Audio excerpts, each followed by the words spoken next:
What would you like to say about your position? Yeah, maybe if I may start just to say to your US audience, what is the People's Party of Canada? And just in a couple of minutes. So, for your viewers, I was, working in the private sector for 19 years. I was VP of a bank and insurance corporations. I decided to jump into politics in 2006 when Stephen Harper, the leader of the opposition at that time in Canada, the conservative leader, asked me to do that. So I did it, and I was industry minister. I did a big deregulation in the telecom industry, and I wanted to jump into politics because I believe in a smarter government and more freedom and deregulations. So I was able to do that as industry minister. After that, I was foreign affairs minister. I resigned and I had another position. But in 2015, uh, we had an election. And as you may know, right now, Harper was not able to stay in government. So we had an election, and also That's okay. I'm just turning that off. so in 2015 we had an election, and also Harper was not able to stay in government, and so we had a leadership contest with the Conservative Party of Canada in 2017. I didn't win with 49% of the vote, and I tried to work with the elected leader Andrew Scheer at that time, the leader of the Conservative Party of Canada, for 15 months. And I wanted to take our ideas, real conservative values and ideas. And he told me at that time, Maxime, I know that your ideas were very popular with the memberships of the Conservative Party of Canada, but I'm running to be Prime Minister of Canada, and your ideas are not popular with the general population. So I won't take any of your ideas. And that's why I resigned. And I said the Conservative Party of Canada is morally and intellectually corrupt. They don't promote, free market ideas, conservative values when they are not popular. And by doing that, they're, helping and giving more credibility to the leftist narrative. So I decided to create the People's Party of Canada based on the platform and the values that I did run on during the leadership contest in 2018. And we had our first election in 2019 with 1.6% of the vote. Our second election in 2021, we had 5% of the vote, almost triple our score. And the next election in Canada will be maybe in a couple of weeks, but it will be this year. And I hope that we may be able to double our score, but I'm in it to win it. And now you can see that the populist movement is more popular in US with Trump, in Europe, Mhm. in Germany, in France, in UK. So we are that populist movement here in Canada, and I look to the next election. So that will be a very important one for us, for the People's Party. And so just our party is based on four principles: individual freedom, personal responsibility, respect, and fairness. And all our policies are in line with these principles. So that's the People's Party. We are fighting for people, and we are putting our Canada, our country, first in our policies. No, I think that is a noble trend, and it is, I think, becoming more of a global contagion. And people, I think, do not really understand, but uh, political contagions have been happening since ancient times. Um, the Romans overthrew their king in 509 BC, and within 6 months, Athens overthrows their tyrants and becomes, democracy. So these things have always, once they start, they kind of spread. Trump was able to do it in the United States. You saw the AFD suddenly rising in Germany, etc. So we get this. Yeah, I think I mean, since we have offices everywhere from China to the Middle East, I hear everybody's pretty much, you know, discontent against their various governments. Maybe the reasons might change, um, and certainly the political leaders change, but unified on a global scale, I think the resistance is starting to rise. Um, One of the questions that we people wrote in about was that the fact that Canada, the Governor General, still technically represents the king rather than the people. Um, I know that's not necessarily part of your platform, but would you like to comment on the idea of a constitution for Canada versus the parliamentary monarchy system? Yes, it's not the first time that some people are asking that kind of question.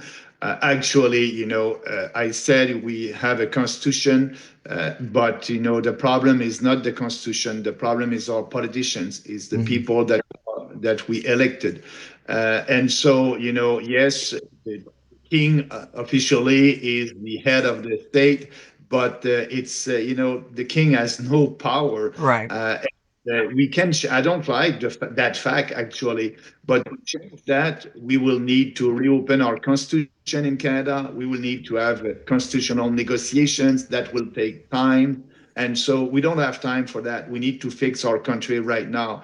I would like to have the Governor General to be appointed and being representing the people and not the king. That would be great. But we can have that discussion. Maybe we can have a referendum on that in Canada. But I won't push that idea because there's too many things that we can change to have a better country, to have more prosperity, to have more individual freedom. But like these people who are asking that question, I don't like the fact that the queen is the king, sorry, is a big globalist, and so but he Mhm. doesn't have any influence. Canada is a real independent country.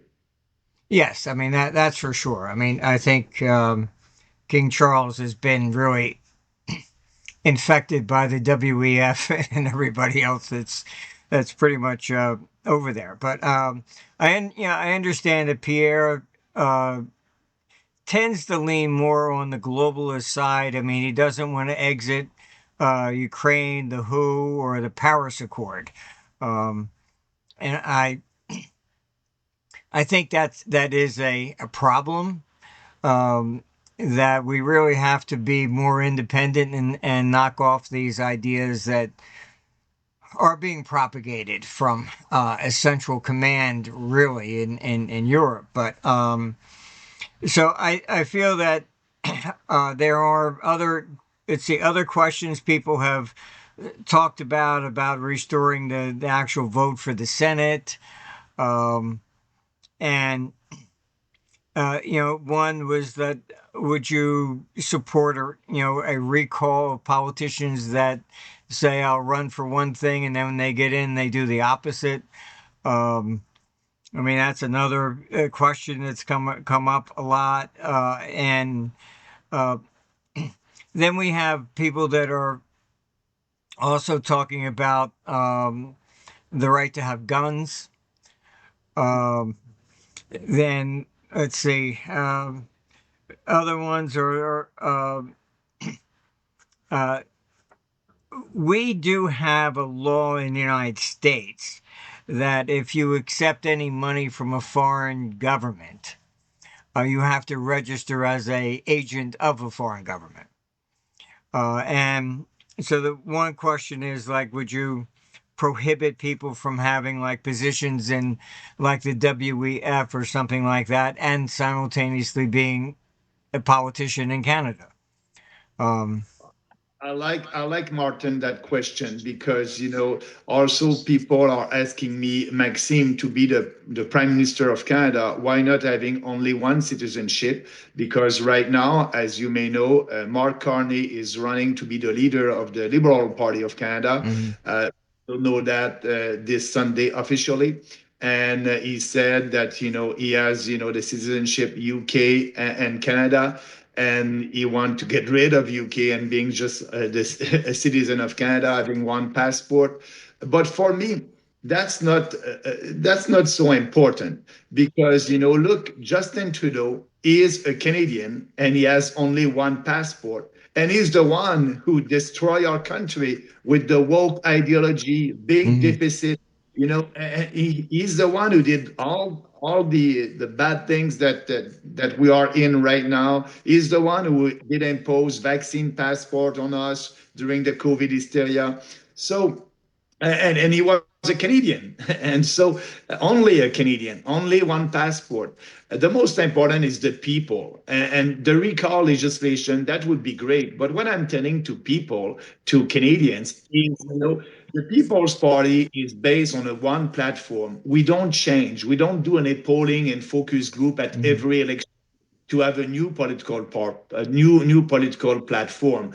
What I said in 2019, I will say the same thing at this election in 2025. So our candidates know that when they will be elected, their goal will be to implement our platform. So we don't need that, because we will have the mandate to do that. I'm speaking about our ideas for the last 6 years. So we will have the legitimacy to execute our platform, and that will be what our members of parliament will do.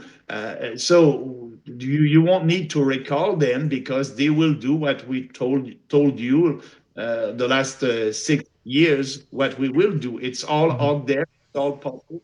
And so, you know, I believe in people. So if you recall a politician, the other politician can do the same. You need to find the right person that has an ideas and is a leader and has a vision for your country. And if you like that vision, I hope you'll vote for that person.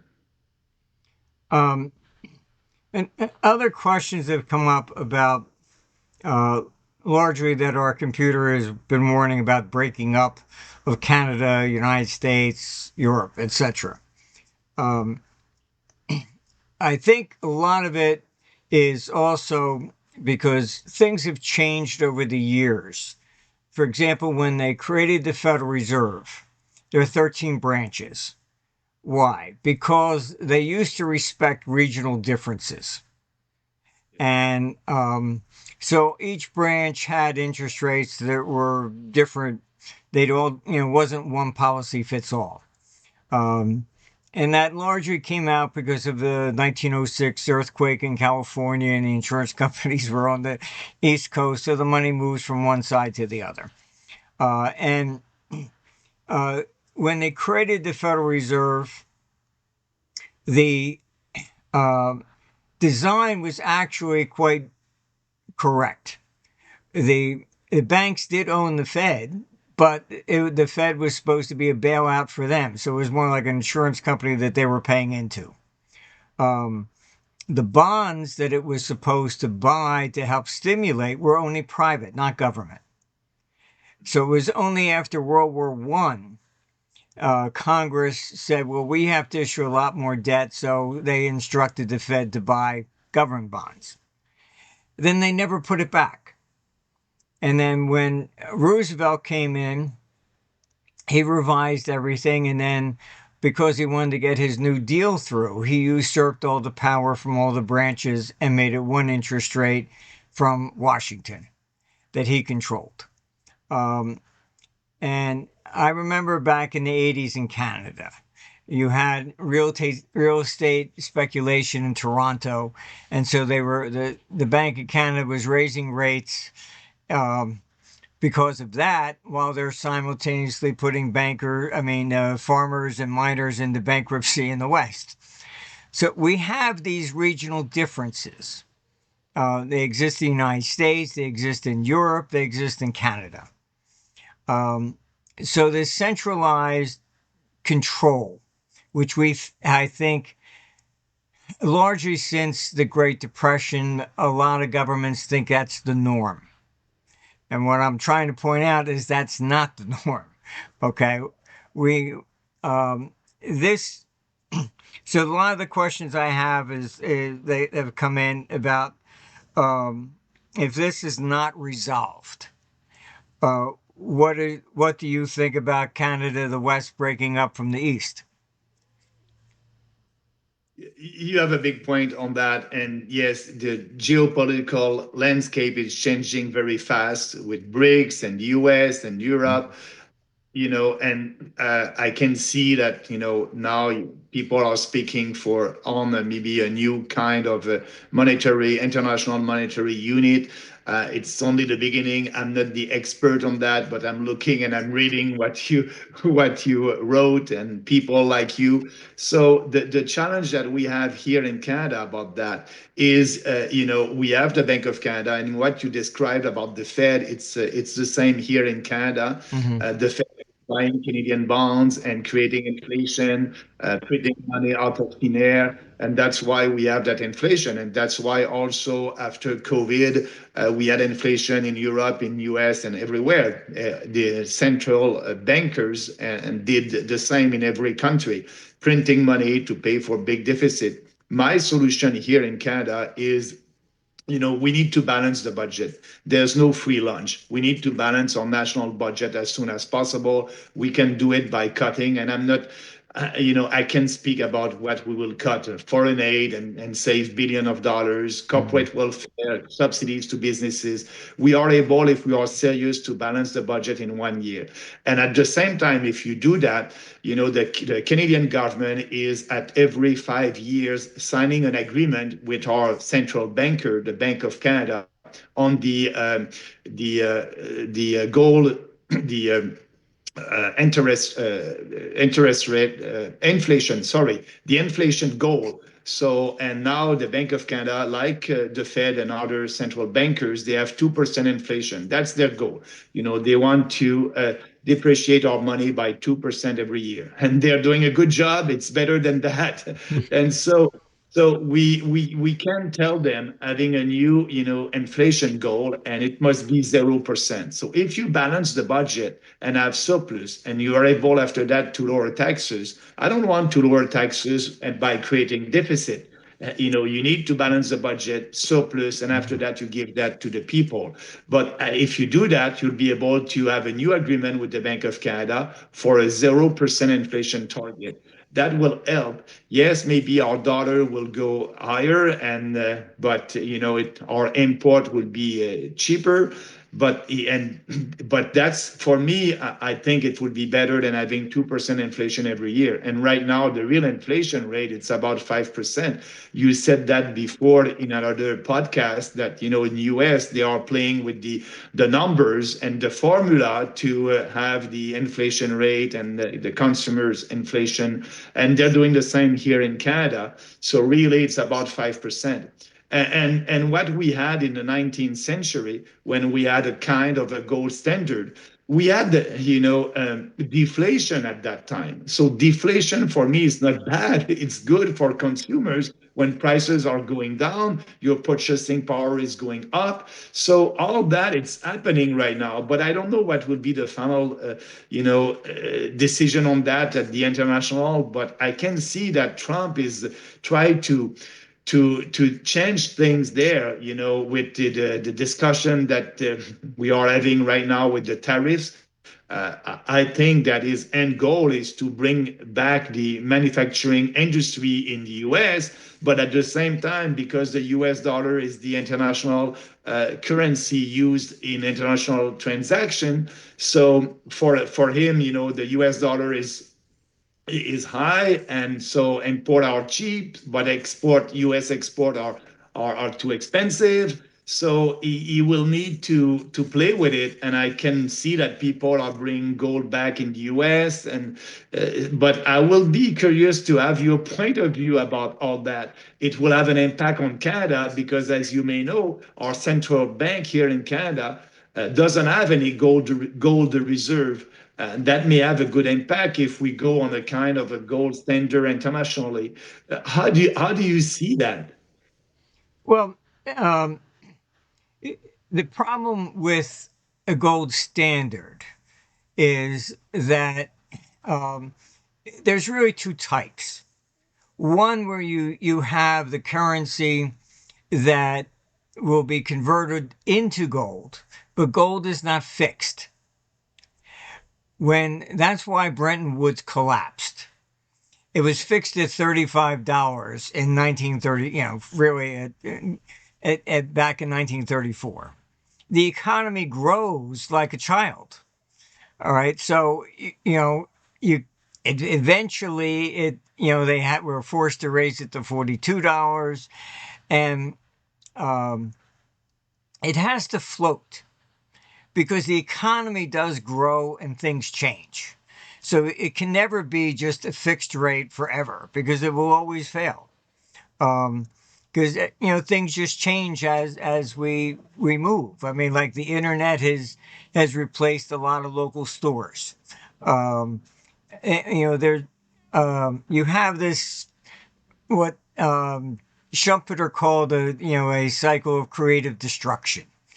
So like they created the combustion engine and cars, and that put all the horse and buggy people out of business. So each time this happens, we go through these things. The economy changes, and so the system must be allowed to uh, move with that. Our biggest problem with these deficits and is really what came about with socialism. And you know, so if you look at the 19th century, before Marxism and everything else, um, women didn't have the right to vote. They really didn't need it. The government didn't really come up with laws against them personally. It was more like, international, things. And the Greek democracy was that only the head of the household voted. And it was more or less like he would be the congressman for everybody in the house. And he would go down, yes, do we go to war? No, it wasn't all these socialistic programs. Once you started that, then yes, everybody individually needs to have a vote. So and that is what has expanded governments ever since this agenda. And that's why women needed the right to vote because now they're putting abortion and all sorts of things like that individually, as opposed to the old days where it was just international decisions. So we have to understand how the economy has changed and why people do need rights to vote. And if you look at Europe, the head of Europe doesn't stand for election. Nobody that makes any laws stands for election. They're appointed by the heads of the state. They knew that they wanted to eliminate the ability of the people to vote, period. And so you hear it, like with these criticisms, oh, Musk is an elected, blah, blah, blah, very nice, but I don't recall, voting for anybody who was the head of the IRS or any agency. They don't stand for election. So we have to understand that the economy moves and changes. So a gold standard cannot be fixed because it will only blow up again. That's the same thing with pegs. So, Britain pegged, was trying to go into the euro, and that's when George Soros became famous. The peg broke. I had met with the Swiss central bank. I said, look, the peg's going to break. We think we can hold it. It broke, caused a tremendous amount of problem. You can't fix things permanently because there is this thing we call the business cycle, and sometimes it's going up and other times it's going down. But realistically, that's what Marx tried to change, and so did Keynes. It's not that Keynes said, well, we can, raise interest rates to stop them from borrowing, lower interest rates to do this. But all those theories that came from the Great Depression period was when the U.S. had a balanced budget. Today, governments are the biggest borrower and they stand in the room. And what people the average person doesn't realize is that your mortgage rates, you're actually competing against, Trudeau. If the government was not there, you would not be paying.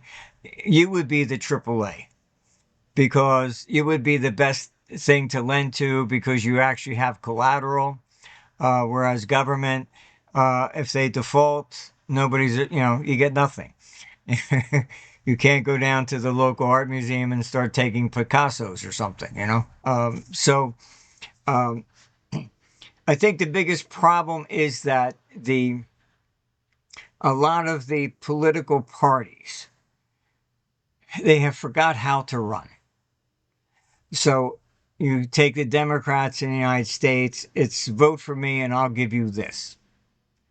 It's bribing the people all the time.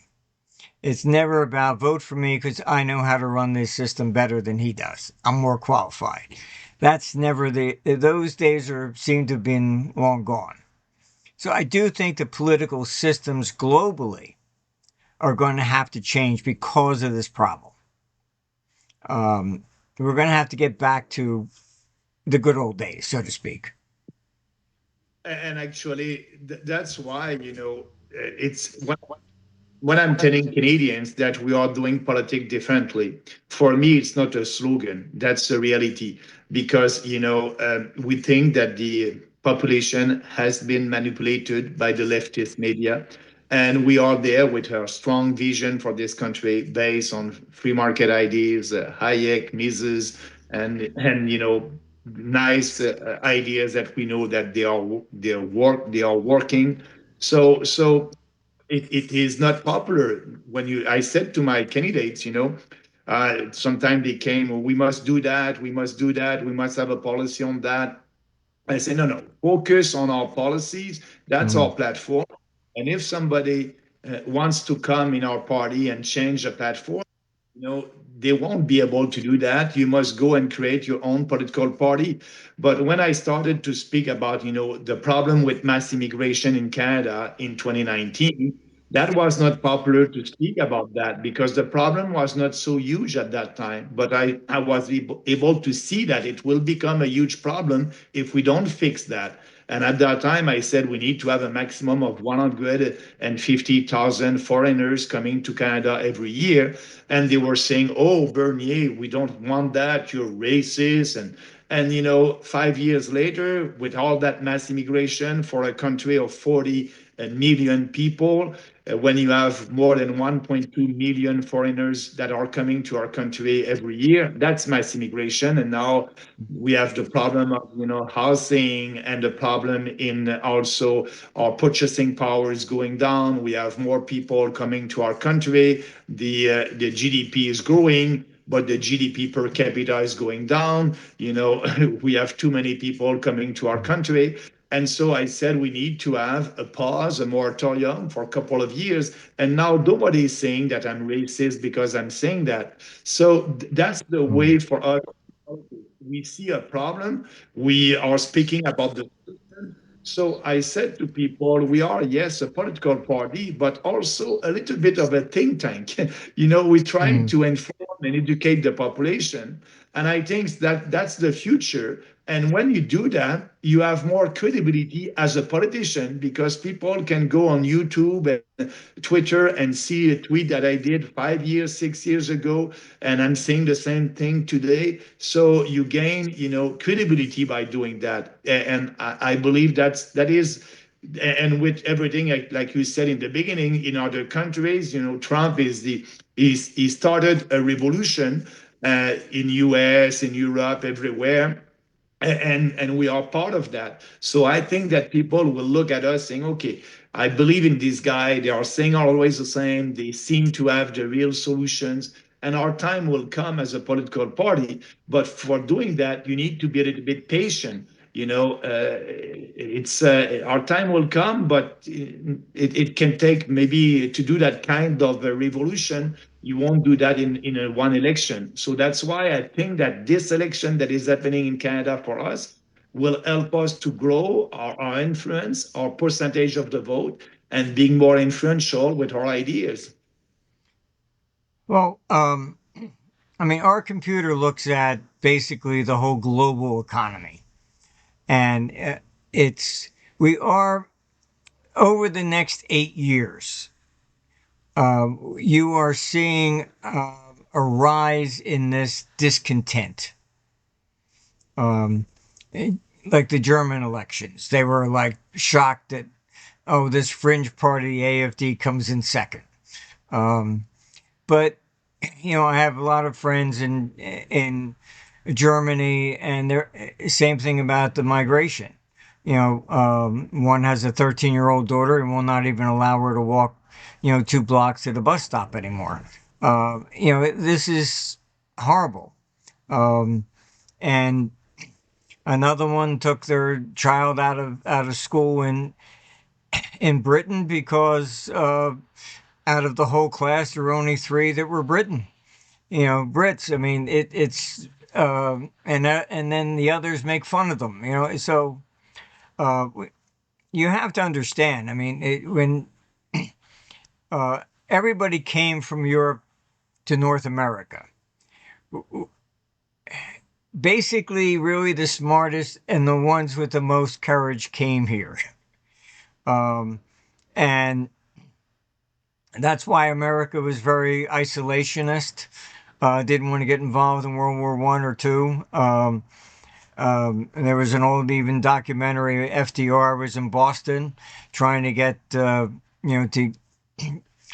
drum up support to come to the defense of Britain, and they were mostly Irish. And they said, "Are you really expecting us to go over there and defend the Brits after what they did to Ireland?"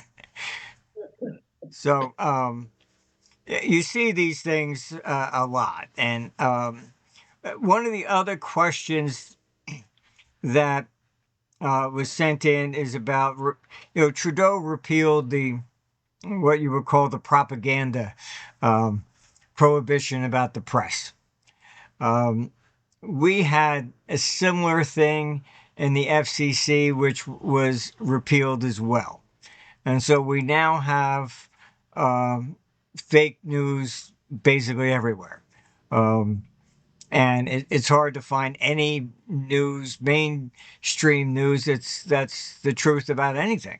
Um, it's like even the New York Post had, oh, Zelensky's not a dictator; it's Putin.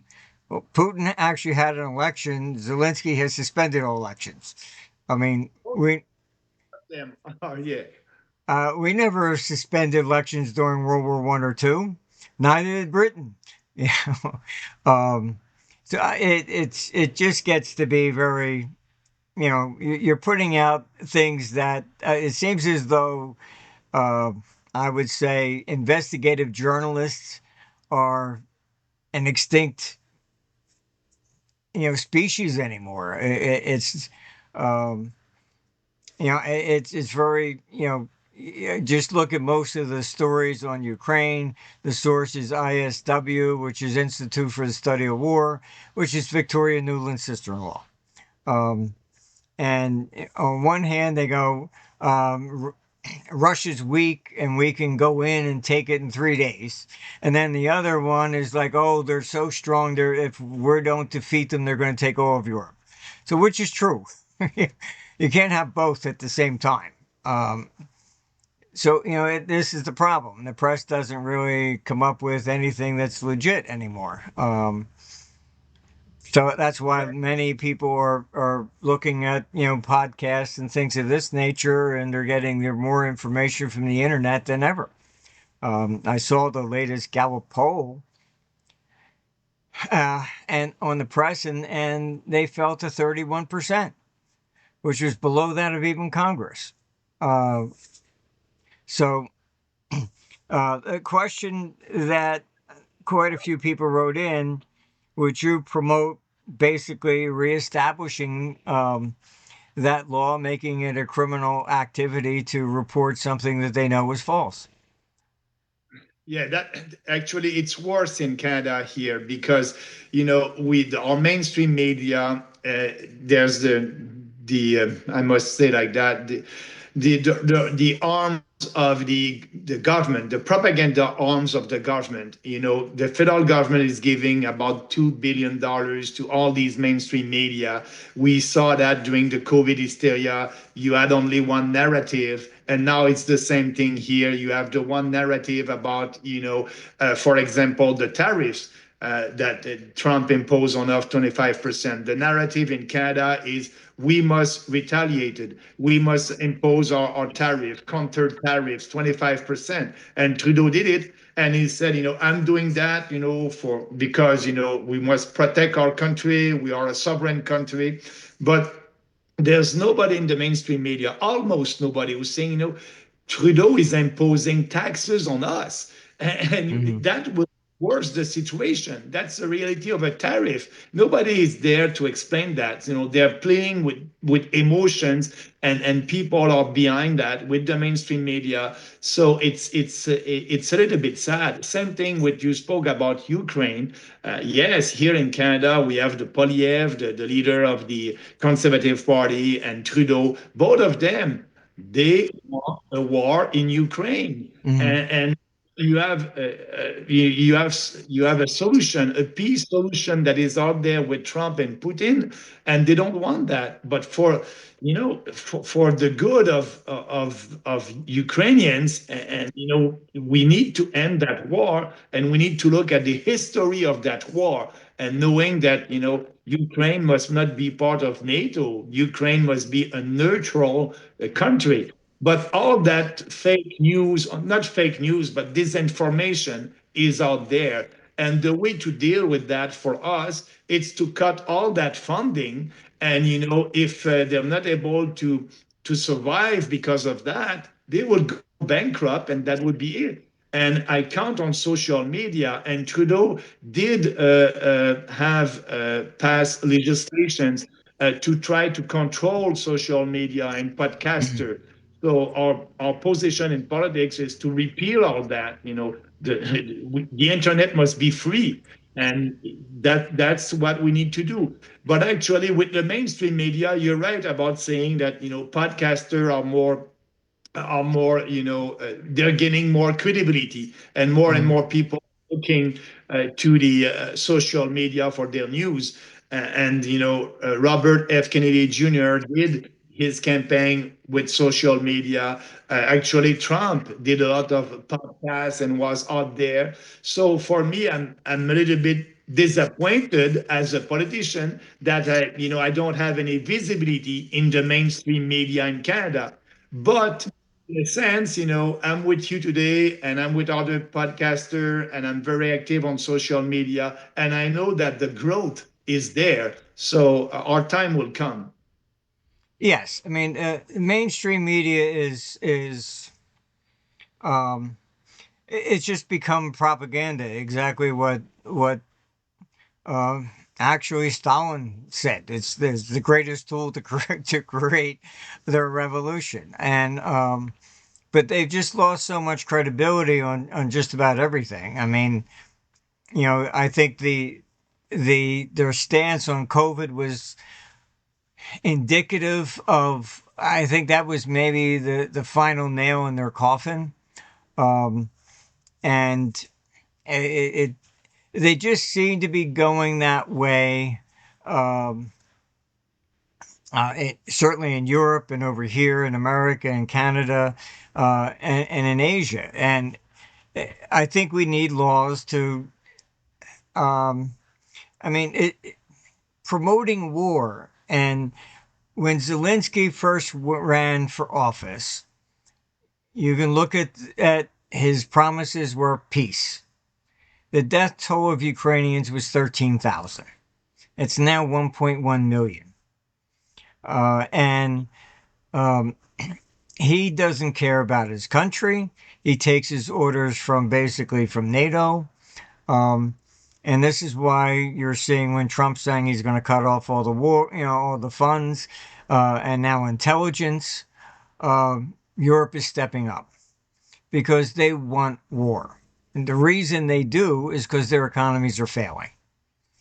And um, whenever you get into a situation of a domestic economy that's failing, what happens is they need a diversion. And I mean, we saw it even when Biden put on the sanctions against Russia and energy went up, gasoline prices. And what did he say? It's Putin's inflation. You know, um, nobody ever takes responsibility for anything. So, and the more this happens, I think that's what our computer is showing, that the discontent with government is rising and your time will come. Um, Even if you look at the American Revolution, um, at best it was maybe 25 to 30% in favor of revolution. It wasn't until, Thomas Paine came out with his Common Sense. And that one pamphlet basically um, made the revolution, to the point that the British even made tokens showing, Paine, hanging. You um, so, I mean, and because Jefferson had written the Declaration of Independence, they sent a whole platoon to go capture him. And somebody in a pub saw them coming, ran over there, warned him, and he left. So I mean, those were the two people that the Brits wanted to go after, because they basically made the revolution. So this is what it sparks. Um, Are you saying, Martin, that my life is in danger? no, I don't think yet. Um, I do. I am concerned about Trump because when they lose, um, they will resort to things of that nature, and you do have to be mindful of that. Um, I had put on my blog that I've had dinner with some of these neocons, and I do know them. Um, I knew Bill Kristol. He even wrote the book to go into Iraq, and um, when I argued with him back in the 90s, and he said, if we remove Saddam Hussein, Assad out of Syria, and Gaddafi, we bring peace to the Middle East. And I said, you're out of your mind. Uh, you know, I mean, I know the Middle East quite well. It's tribal. It's not, everybody in Syria does not consider them Syrians. It's Sunni versus Shiite versus, Kurds. They don't mix. Um, so those things, it's kind of like Ireland. You have the Catholics versus the Protestants, and the country stays divided. Um, yes, they're all Irish, but you have that separate distinction. And even in Britain, um, to this day, they'll still call a Catholic a pape, and that comes from the 1650s, and the Civil War. So I mean, a lot of these things last for a very very long time, um, and we can't solve the Middle East. We're the ones that broke up the Ottoman Empire and drew the borders to begin with. Um, so I do think that you know this is the trend. I think you will be recognized um, as time passes here, but it's not going to take a long time, because the more we're getting this, and I think Europe wants to push sharply into World War III with Russia. And they're idiots, really. China has come out and hinted that, well, if this is a war between NATO and Russia, then they're going to join with Russia. Um, it would be stupid if they didn't, because once they took out Russia, they would be next. And actually, here in Canada, the Conservative Party, they're neocon. Mm. Harper was okay with the war in Afghanistan, and he was okay. Also, he was pushing for the war in Iraq. But at that time, we had Chrétien that was, didn't do anything, and he said to the U.S. president at that time, we won't participate in that. But now you have Trudeau and Polyev at the left and the right on Ukraine. They want to go on like with the Europeans and continue. That war must go on, must go on. So we are the only dissident voice here in Canada.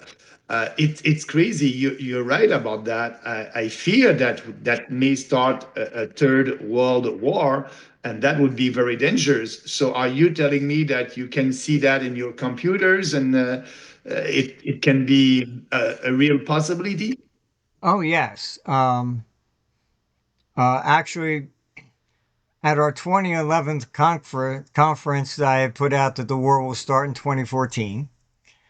Um, and in 2013, I even did a podcast. It's on the blog. The computer highlighted Ukraine. Um, and people asked, how does the computer do this? So many wars started in Crimea. Even the Black Plague came from Crimea. So, I mean, there's certain areas. Crimea was a very major target even in Roman times. So, I mean, there's certain places that have been strategically important.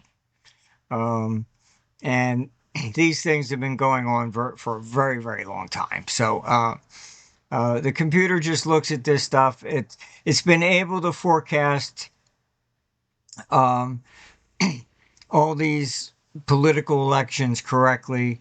Why? Because it's just looking at the numbers. And it's a statement of fact.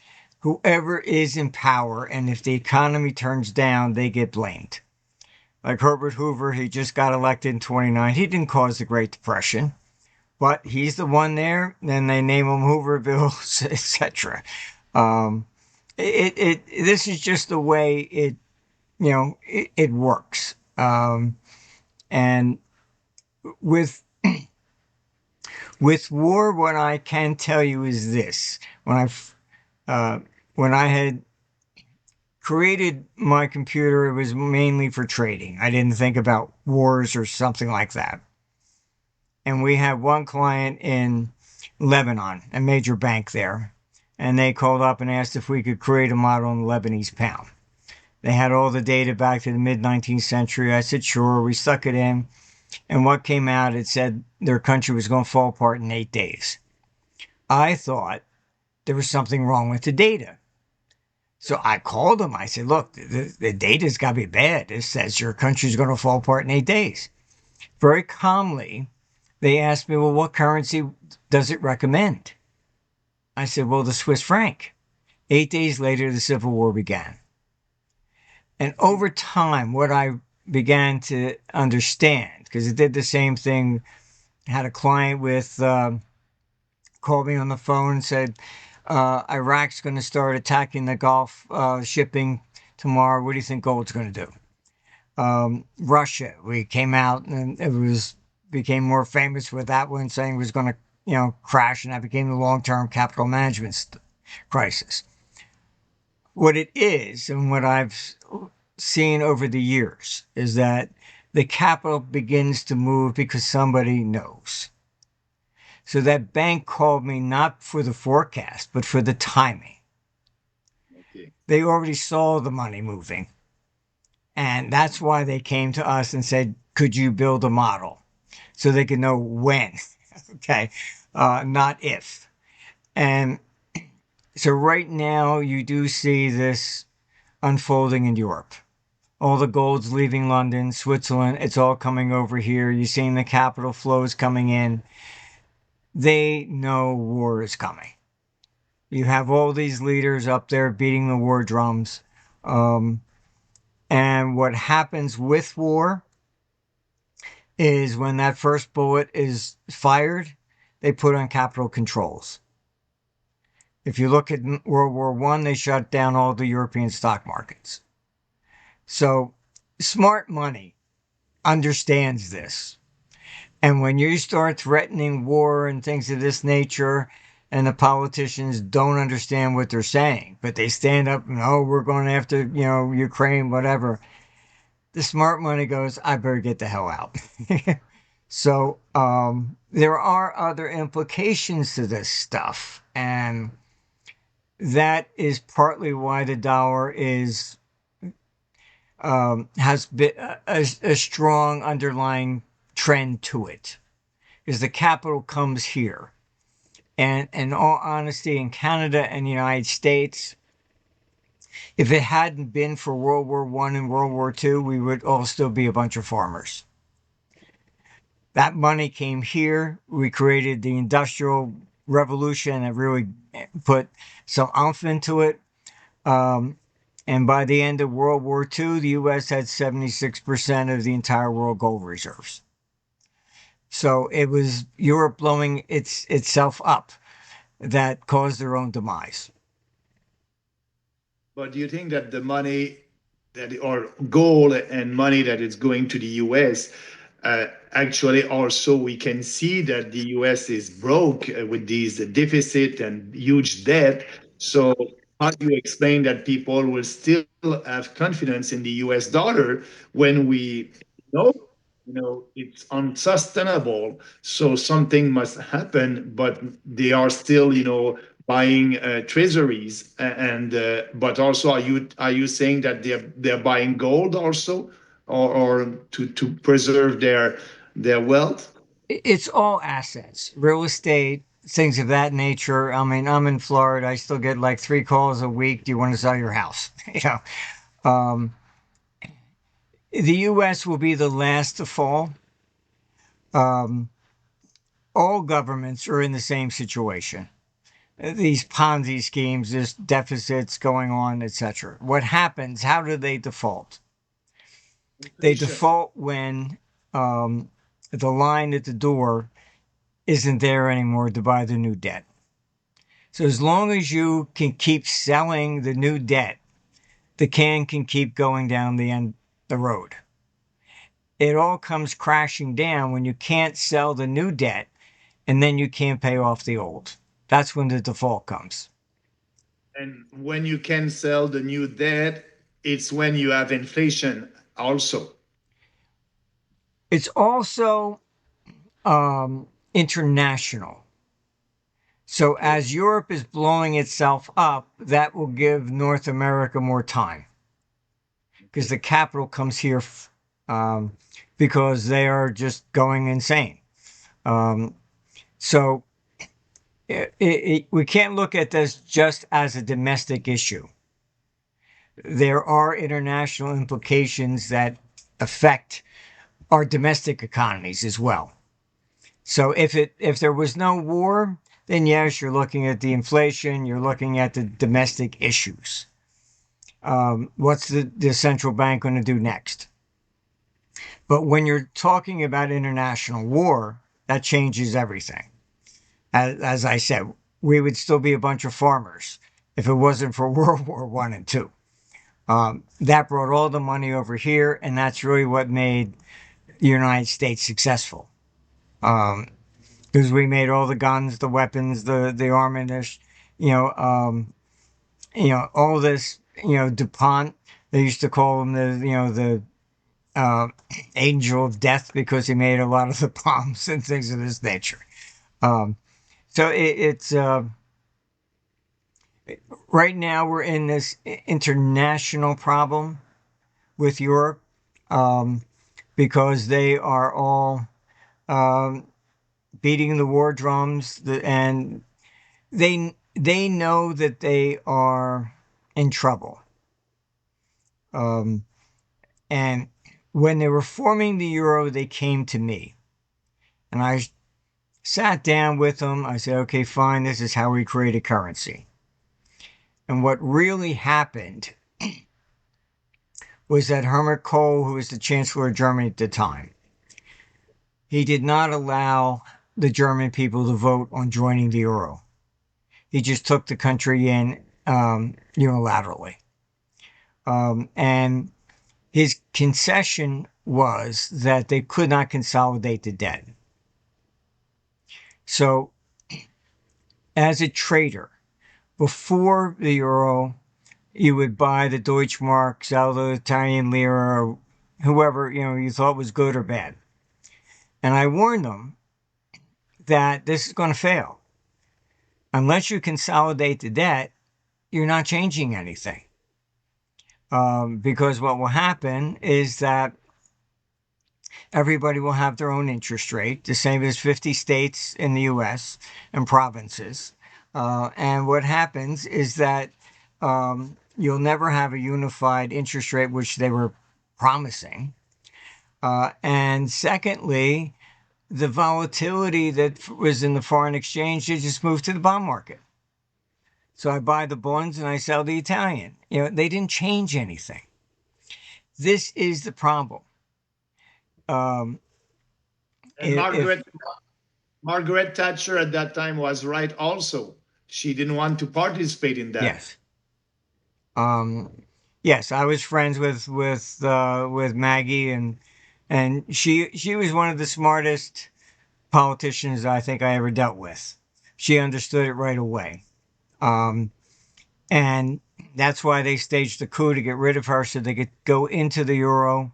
They went into ERM, and that's when Soros attacked, and that basically, kept the pound out. Um, but this is the problem: is that the if as a big fund manager, let's say I pick up the phone and I want to buy $10 billion or something, I can buy $10 billion US treasuries, no problem. Europe, I still have to make the same decision. Do I want Germany? Do I want France? Do I want Italy? Nothing changed. So this is why the euro has never been able to challenge the dollar. And why at the end of the day, it will collapse. Um, Do you think that the BRICS countries will be able to challenge the dollar? Because if Trump wants to bring back manufacturing industry, he will need to have a lower dollar. That's a big challenge. And how do you see the BRICS? And if do you think that they will create something to compete against the dollars? They will be able to do that or not? Not really. The BRICS is basically a reaction to that Biden put sanctions and took Russia out of the SWIFT system. And Blinken, these are just neocons. They don't care about the country. They don't understand economics. He then even threatened China. If you help Russia, we'll do the same to you. China says, oh, okay, thank you very much. That is what created BRICS. Because a bunch of countries realize if we don't do what Biden tells us to do, they'll remove us. Okay? Now, the reason US is the biggest economy is because it's a consumer-based economy. So Germany had to sell its BMWs to Americans. Japan had to sell its Toyotas.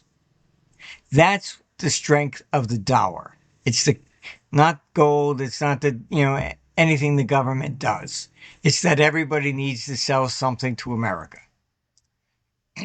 This is why Europe has faltered. All right. They are still basically using the old mercantile theories from the 19th century. We build, sell it to somebody else, bring the money home. The Germans, they keep their taxes very high because they're afraid of inflation. And as a result, the average German has less net worth than an Italian. So austerity. This is why the German economy has actually shrunk by at least 3%, maybe up to 5%. First with the COVID. All right. Then you had the climate change. Then you put the sanctions on with Russia. You wiped out so many small businesses. All right. And this is why you look at the GDP growth of Europe, of Germany. It looks almost like a flat line, very little, as compared to even Canada or United States.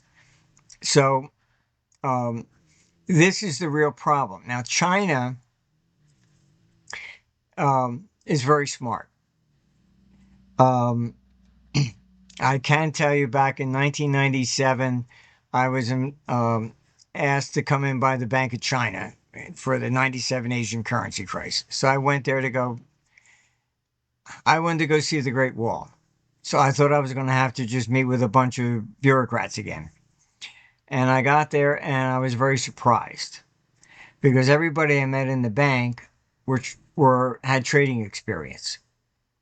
China had sent people out and they worked on the trading desk in New York, London, Tokyo, then went back to run the bank. Then it made sense why they called me rather than somebody from Harvard. Um, and um, Actually, when I came back, the guys in the Treasury and the Fed both called me. Gee, what was it like? You're the first one to meet with the Bank of China. I said, very interesting. So I stuck the knife in their back and I turned it. I said, they only hire people with experience. Um, so China understands. They are trying to build a consumer-based economy and the Silk Road, etc. They're following the U.S. model, not Europe. Um, so they do understand the difference between the two. And that's the real strength of the dollar. Trump doesn't quite understand this.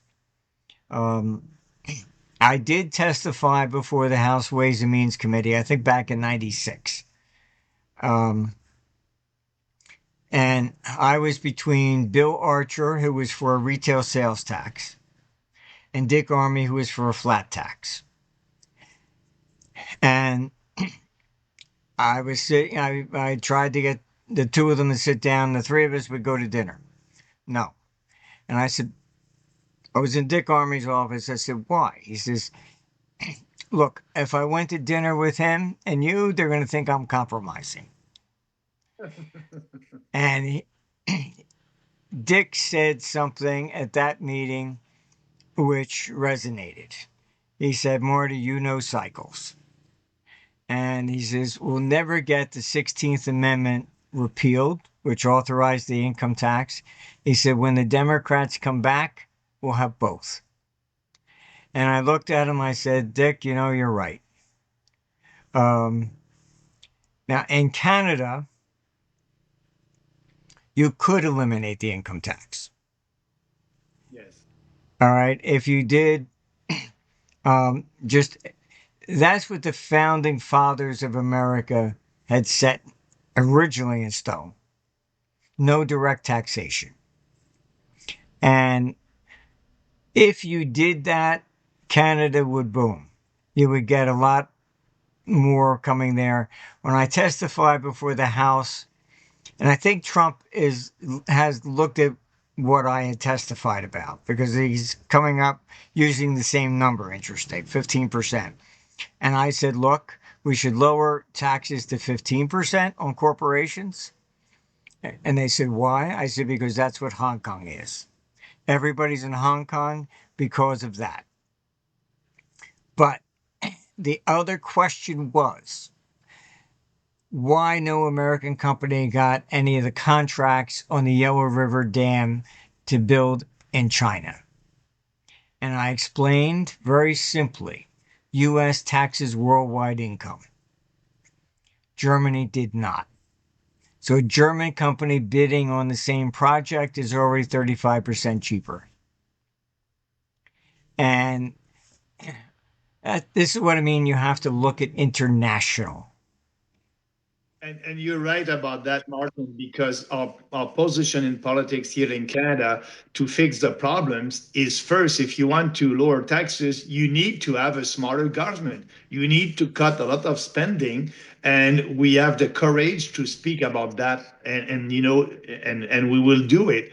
But that being said, our proposal on corporation, because of that trade war with the US right now that we started, We need to put our house in order. And yes, no subsidies to businesses, flat tax on business, and yeah, 15%. No, we have also a capital gains tax, and I'm the only one who said we must abolish that. No more capital gains tax. Mhm. We must also be sure to lower taxes to Canadians. And I prefer, the best tax. It's always the consumption tax, the sales tax, because you decide if you are paying taxes or not. If you don't spend and you save, you won't pay any taxes. So the goal must be to go in that direction. You're absolutely right. But here in Canada, the mainstream political parties are speaking about spending and new programs. So you won't be able to have an effective and efficient tax system. And now with the tariff, we are in a very bad situation. Our corporations are not competitive. They are only competitive because of uh, the exchange rate. That's why they are competitive. But if you don't have that advantage, it would be very difficult for them. And the federal government is not helping. Is saying, with mass immigration, bring more people. You have cheap labor, but we must not do that. We must push them to reinvest in automation and to be more productive, and also doing the same thing, lower their taxes. But that's not part of the debate with the conservatives and the liberals. So that is a tough time right now in Canada, and that would be worse if we don't do that. Well, income taxes are basically just a punishment tool from Marxist era, but income taxes are also really a barbaric relic from when money was just coin. Yes, the king had to get something back. Okay.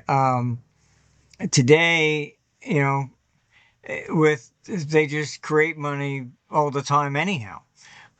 With these deficits. So why are you taxing people to get some of that back for what? You're creating, money anyhow. So I mean, they should just basically, do that for the cost of government and eliminate a lot of this, this problem. Um, I mean, some of the stuff that Musk has turned up, people, 300 years old still collecting Social Security. um, I mean, my mother had died, and they sent her a stimulus check during COVID. And I told my sister, "Do not cash it. It would be fraud." But I mean, obviously, it's just complete incompetence, a lot of it, not necessarily intentional fraud. It's just that, if you are a business and you went to the bank to borrow money and they ask you for your financials, you cannot say, well, here, I did them. you know, no, don't you have an accountant? Well, I saved money. I just did it myself. And this is what government is. Basically, there's nobody um, really being held accountable for any of this stuff. And, um, a lot of the media, oh, Trump's cabinet, they're not qualified. We don't want qualified, all right, in their terms. Their qualification is somebody who's already been in the system for 30 or 40 years. And they're not about to do anything different today than they've done for that entire term. So, on the tariff issues, what I will say is this, because I disagree with Trump on tariff side, but his tariff on China at 10% was a legitimate tariff. The 25% against Canada and Mexico are political Yeah. to spark changes, negotiation, things of that nature. It's not a trade war per se. Um, I would expect him to do the 25% against Europe. Europe is the real problem. But in Canada, I believe you have internal terrorists from one province um, with another. It's the same idea of this. Well, we protect the jobs in our area. This is in that sense. I have gotten a lot of people saying that um, it would be beneficial to join the United States because all that would be illegal. um, but I mean, you know, Canada, its major trading partner should be the United States. We're same culture. We're together. In Europe, it should be Russia. You know, this is just simply the way it goes. And I think what Trump doesn't understand is that because we tax worldwide income, that's why companies left to be competitive outside. So they could bid on China's Yellow River Dam and not be taxed internationally. It's not, trying to pay your fair share or something. It's just simply the way it is. I became friends with Margaret Thatcher because I was directing a lot of the Japanese companies who wanted to get into Europe. And if they needed the best tax deals, like the airlines, I put them in Ireland. The ones that needed skilled labor, like the auto manufacturers, I was putting them in Britain. And I happen to have known her personal economic advisor, Sir Alan Walters. And she had heard this rumor about somebody directing companies into Britain. And he says, yeah, that's Marty. And she says, you know him? That's how I got to meet her. And she was very smart. She asked me why I was doing that. And I said, very simple. If I put them in Germany, the cost in regulations and taxation per employee is 40% higher than Britain. She didn't quite, she really? I said, yes. I was called into one company in Germany, and this is an example of this socialistic agenda. They wanted to reduce 20% of their workforce. They had to apply to the government to do so. The government finally gave them the approval. Then all of a sudden, I get this phone call. We're having a board meeting tomorrow. We need you here urgently. I said, what's up? You'll find out when you get here. I get there, and what happens is they appoint our firm, the advisor, to their pension fund, and then they're all resigning. I said, what's going on here? It's a Harry Carey meeting or something? They explain that at the last minute the government said you cannot pick and choose who you're going to fire. You had to make the offer to everybody in the company, 150,000, and to be fair, let them do it. So what happened? The people who knew they could get a job across the street took the 150,000 and said thank you very much and left. The ones who couldn't get a job, who they wanted to get rid of, were the ones that stayed. So I went to this board meeting. They said they're resigning because this company is going to go bankrupt, and I don't want my name associated with it because I'll never get another job. Now, I had a meeting with an IMF. I explained the situation, and what they said, yes, we found that out. The same thing happened in Greece. Human nature is human nature.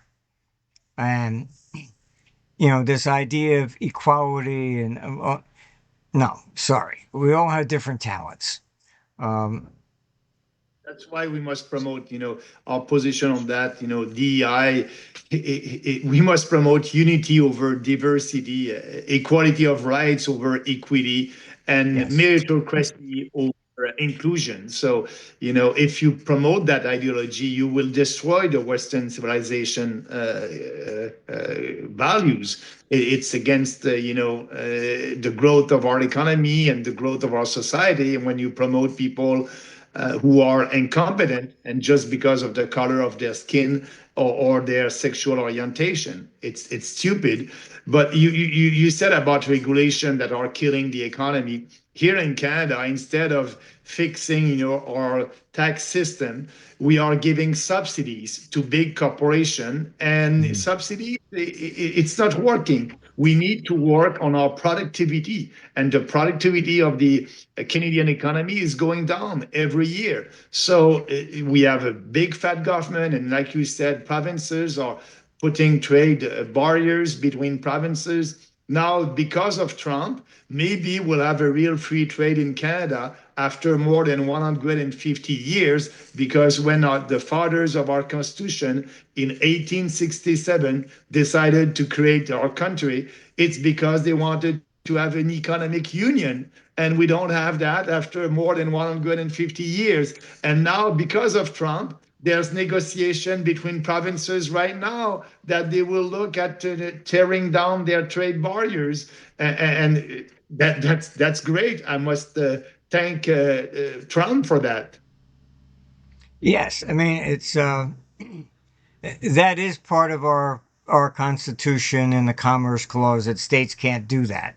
Um, that was at least um, a wise decision when they created the Constitution. Canada, um, I do think that Trump has made them look at that, um, and it would help your economy if there's domestic free trade, but there is a each province was looking at themselves as a separate country to begin with, and um, you can't then do that and claim you're Canada, but. And Quebec has tried separation. They even had a 51st state party in Quebec, proposing to leave Canada and join the United States. But so I mean, look, there are different cultural differences all over, but um, I think you're on the right track of this. You the I know a lot of people in Alberta, complain about 660 billion is transferred out of the province um, to the federal government, and then you have Trudeau trying to shut down people and paying Greta to fly in to say, oh, you should stop all this and make solar panels or something. Um, but even in Germany, the wind farms. Okay, fine. And where did all the wind turbines and stuff come from? China. Um, but we're not dependent upon Russia. Okay, well now you're dependent on China. um, it just gets to be quite absurd. But I do think that you're moving in the right direction. And as they say, keep a stiff upper lip. But your time will come. We're moving in that direction. And I don't see from an international geopolitical side much of a difference between Pierre and Trudeau. Um, you can't realistically support, you know, Ukraine and ignore all the facts. Um, we started the war. There's plenty of videos that Victoria Nuland was there handing out sandwiches during in 2014. Um, John McCain was on the stage there. We will support you, overthrow your government. I mean, if Russia or China came and stood on the steps of the Congress and say, we're with you, overthrow the United States, I think that would be outrageous. But, and, they stuck in an interim government that was unelected and told them to attack the Donbass. They started the civil war. And then, to my complete shock, you had the Minsk agreement and you had Merkel. I don't know if she had too much to drink or what, but she actually told the press, well, we never really intended to honor that agreement. We were just buying time for Ukraine to build an army. And then they wonder why they're not at the table for negotiations. Why should Russia even listen to anything you say? You publicly admitted you negotiated with Russia for peace in bad faith. Um, I mean, I can't imagine such stupidity, honestly. I've never seen any head of state ever say such a thing. Um, if, you know, why should China or Russia or any country enter a treaty with the EU? Will they honor it? Um, I mean, this is quite nuts. But and then you have all the press saying that Putin invaded without any Putin, yeah, Putin is the new Hitler. He will, go on and go after Ukraine. It will be another country, another country. But 2 months after the beginning of that military operation or that war, 2 months after that, he was ready to sign a peace deal in Istanbul and to just end that. Mm. But Zelensky went back in Ukraine. UK and US said, no, no, don't sign the deal.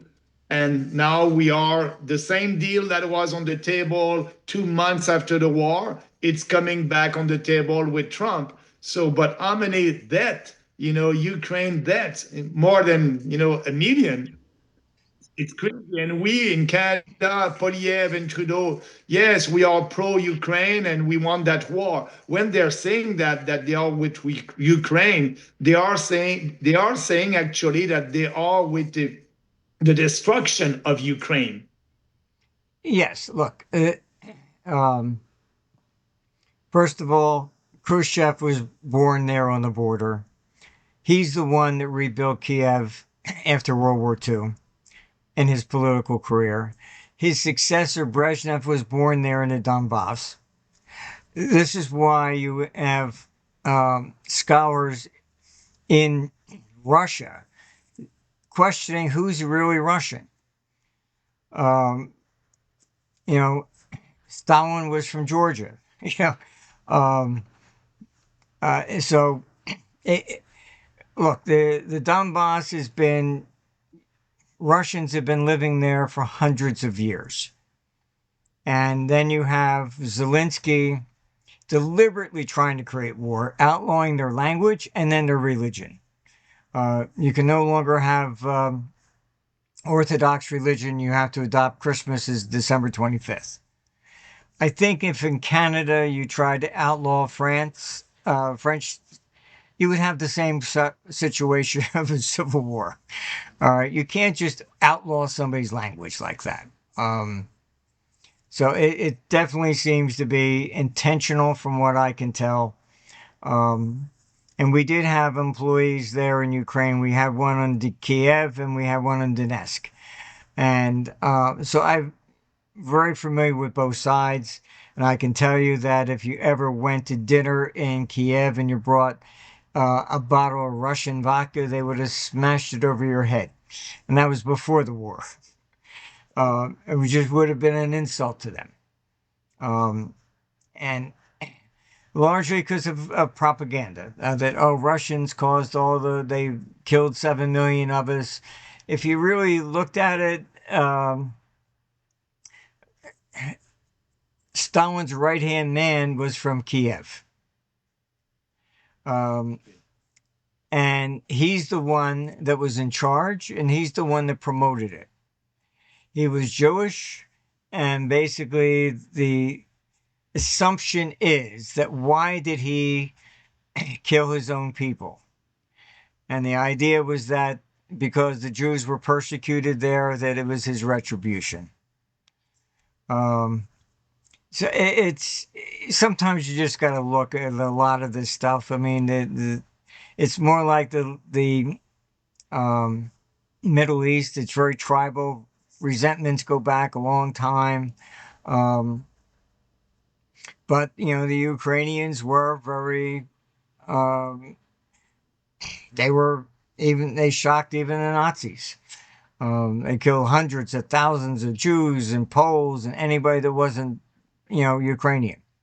So they were engaged in ethnic cleansing, and they were never prosecuted for it, only because the CIA protected them, mainly because they also were against Russians. So it's Europe is a quagmire to say the least. All the declassified documents have come out. It was the CIA that created the European Union or community. They threatened de Gaulle, who was against it initially, and they threatened to cut off the Marshall Plan for France. So he finally agreed and to unify Europe with Germany, but he wouldn't allow the Brits to come in. He hated the British and he really hated the Americans for some reason. But Britain only joined the EU after de Gaulle died. Um, but all those declassified documents have surfaced and showed that it was the CIA that did that. Why? Mainly because they wanted a unified Europe as a buffer against Russia. So fascinating histories. Um, a lot of it they don't teach in school, but it's all starting to percolate up, from the surface. But Trump in the US that is for peace, and all these European leaders, including the leaders here in Canada, they're for war. So usually the left, they are for peace and love, but no, the left here in Canada, they're for war. And we are supposed to be a right-wing party, but we are, a populist, common sense, and I must say, a little bit libertarian also political party, classical liberal. We are for peace, and we are, pushing for the common sense. But right now, they don't want to hear that. well, I can tell you in Germany, the Green Party is for war. They even made the front page. Why? Oh, because if we destroy Russia, will end their energy production and save the planet. I mean, it's so we drop a whole bunch of bombs to save the planet, right? um, you can't you can't even make up this logic anymore. It's just it's like the girl that threw the tomato soup on the Mona Lisa in the Louvre. Oh, oil painting. Well, it's linseed oil, not crude oil. I'm sorry. um, so I mean, there is no the two things that they say are infinite is the universe and the stupidity of mankind. Well, And I thank you. I think this has been an interesting conversation. I do wish you a lot of luck. Hang in there because things are changing, and um, probably this war is going to maybe open up the eyes of a lot more people. Germany's putting through a mandatory draft. Our staff there has actually said they've already told people that are 60 years old to report for duty. oh my God. Um, this is insane, really is insane. And in Ukraine, they're kidnapping boys off the street, sending them off to the front lines, uh, and people's houses are bombed. And you really think that they support Zelensky? This is why he won't stand for election. So we definitely live in trying times. Yeah, yeah, Martin, I'm very, very pleased that I had the opportunity to have that discussion with you today. And, also that is giving me and my political party, the People's Party, more visibility with your viewers. And I must say, if they want to know more about us, also they can always go on our website, peoplespartyofcanada.ca. But thank you, because we share the same concerns and the same view about to build a better future. And I'm reading everything that you're putting out there, and I want to thank you. It's always refreshing. Well, we have the probably the biggest international audience of anybody. So um, we definitely are. We have people. We're not blocked in China, and we're not blocked in Russia. Uh, so it's interesting. Everybody knows it is the computer, so it's not my personal opinion.